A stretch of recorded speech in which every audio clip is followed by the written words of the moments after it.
Aminado ang Gilas Pilipinas, kulang sila ng panahon para makapagsanay para sa FIBA Asia Cup.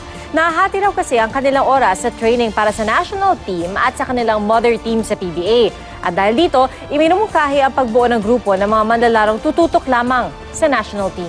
Mareport si Katrina Son. Sakripisyo para sa bayan daw ang pinaghuhugutan ng inspirasyon ng mga miyembro ng Gilas Pilipinas. Ang kanila kasing oras sa pag-iensayo nahahati para sa national team at sa kanilang mother team sa PBA. Pagdating sa bayan, hindi mo talaga iisipin eh. Kung minsan nga, isang oras lang or wala pa, magpa-practice ka na naman ulit. Excited na talaga ako maglaro. Opo, ready na po.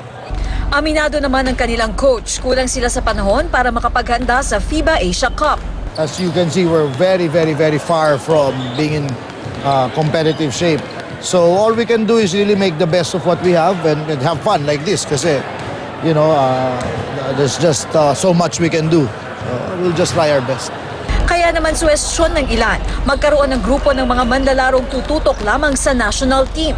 Magandang ideya raw ito para sa ilang miyembro ng Gilas. If I was to be given a chance, I give it a shot kasi paminsan lang mag-represent ng country. Tsaka ang dami pong tao dyan sa labas na gusto talaga maging sa posisyon ng mga nasa Gilas po. Maganda 'yun para sa bansa kasi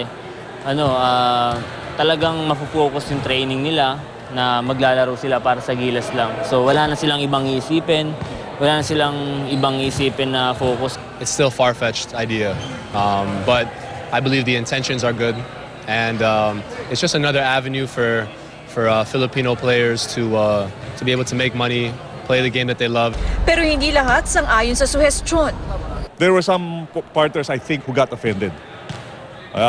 Because it came out as, they wanted to show that, they're capable.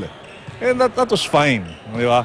I think it was just in the way delivery. Now, everybody understands that it was just a eagerness, di ba, to be able to help. And that is always welcome. Katrina Son, GMA News.